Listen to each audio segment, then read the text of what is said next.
ফুরাছে মারলে বললে কথা বলবে। ভূত ছাড়াতে ওঝার ঝাড়ফুঁক লাঠিপেটা আর তাতেই মৃত্যু হলো এক মধ্যবয়সী ব্যক্তির। বিজ্ঞানের যুগেও কুসংস্কারের বলি। এই বডি মারা যাওয়ার পরে আরো বলে এই ডাঙ্গাপাড়ায় বলে 10টা বডি যাবে বলে। রাজগঞ্জের ফাটাপুকুরের ঘটনায় শোরগোল। জানা গেল স্থানীয় ডাঙ্গাপাড়ার বাসিন্দা খিতেন রায় নামের এক 55 বছর বয়সী ব্যক্তির মৃত্যু হয়েছে ওঝার ঝাড়ফুঁকের পরপরই। থানায় এমন অভিযোগ দায়ের হতেই ওঝা এবং তার সহযোগীকে গ্রেপ্তার করা হয়েছে। পরিবার সূত্রে খবর, পেশায় টোটো চালক খিতেনের খিঁচুনির সমস্যা দেখা দেয়। এ নিয়ে প্রথমে রাজগঞ্জ গ্রামীণ হাসপাতাল এবং পরে উত্তরবঙ্গ মেডিকেলে নিয়ে যাওয়া হয়। কিছুটা সুস্থ বোধ করলে বাড়ি ফিরিয়ে আনেন পরিবারের লোকেরা। এর মধ্যে ফের সমস্যা দেখা দিলে প্রতিবেশী টোটকা ঝাড়ফুঁকের পরামর্শে পূজা রায় নামের এক মহিলা তান্ত্রিকের সঙ্গে যোগাযোগ হয়। এই পূজা আবার দিলীপ বাসুনিয়ার কাছে তন্ত্রবিদ্যা শিখতেন। মহিলা খিতেনকে দিলীপের বাড়িতে নিয়ে গিয়ে কালী মন্দিরের সামনে শুইয়ে পুজো দিয়ে ঝাড়ফুঁক করান বলে দাবি এবং পরে ভূত ছাড়াতে লাঠিপেটা করা হয়। এতে খিতেন গুরুতর অসুস্থ হয়ে পড়েন। পরের দিন পূজা নিজে তার বাড়িতে গিয়ে ফের ঝাড়ফুঁক করেন। শেষে খিতেনের মৃত্যু হয়। মৃত্যুর পর সব দোষ ঝেড়ে ফেলতে নানা রকম তত্ত্ব খাড়া করেন ওঝা। এমনকি সৎকার করতে গেলে নাকি আরো 10 জন গ্রামের লোক মারা পড়বে, এমন কথাও শোনা গেল স্থানীয়দের কাছ থেকে। এদিকে মৃতের ভাই গৌরী কিশোর রায় অভিযোগ করেছেন মারধরের কারণেই তার দাদার মৃত্যু হয়েছে। অভিযোগের ভিত্তিতে ইতিমধ্যেই রাজগঞ্জ থানার পুলিশ দিলীপ বাসুনিয়া এবং পূজা রায়কে গ্রেপ্তার করে জলপাইগুড়ি কোর্টে পাঠিয়েছে। এই ঘটনায় পরিবারের ভূমিকা নিয়েও প্রশ্ন উঠছে। বিজ্ঞানের যুগে এমন কুসংস্কারের পাল্লায় পড়ে কেউ, বলাবলি করছেন এলাকার লোকেরা। নাচের মধ্যে তখন তাকে ফোন করে বলি বাড়ি নিয়ে আসো, আমরা ঠিক করবে আমার মেয়ে।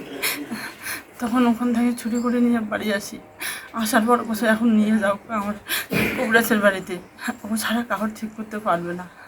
তখন নিয়ে গেলাম হাতে 2টার দিকে নিয়ে যায়। কথা বলে না, আজ পুরাছে মাঠ দিয়ে। কোথায় নিয়ে গেছিলেন? আর বড় পাঠা বলি দেয়, ওই একটা হাত বার করেছে, তাও কি দিয়ে মারে ওনাকে? ব্যাট দিয়ে। আপনার চোখের সামনেই মারে? হ্যাঁ, ফুরাছে মারলে বললে কথা বলবে। আমি বলছি বলে মারবেন না, তারপরও মারে, কথা শুনে না। যিনি মারছে উনি কি ওঝা? হ্যাঁ। উনি কি কবিরাজি কাজ, ওঝার কাজ করে? হ্যাঁ। তারপরে কি হলো, বাড়িতে নিয়ে আসলেন? তারপরে বাড়িতে নিয়ে আসি। আসার পর ব্যথার জন্য থাকতে পারে না, ওই ব্যথার জন্য শেষ।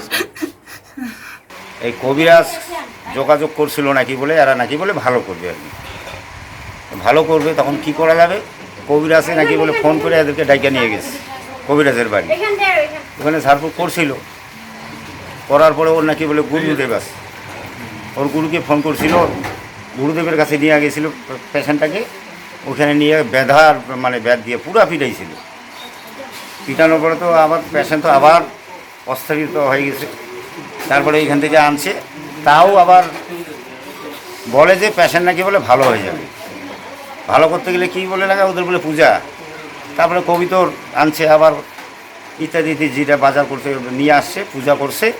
তারপরে তো এই ঘটনা ঘটে গেল। 2 দিনের পরেই আর কি মারা গেল। কেমন মারধর করেছিল, কি দেখলেন? যেভাবে পেশেন্টটাকে মারছে, যেভাবে দেখলাম, তো খুব ভালোভাবে পিটাইছে আর কি ব্যাট দিয়ে।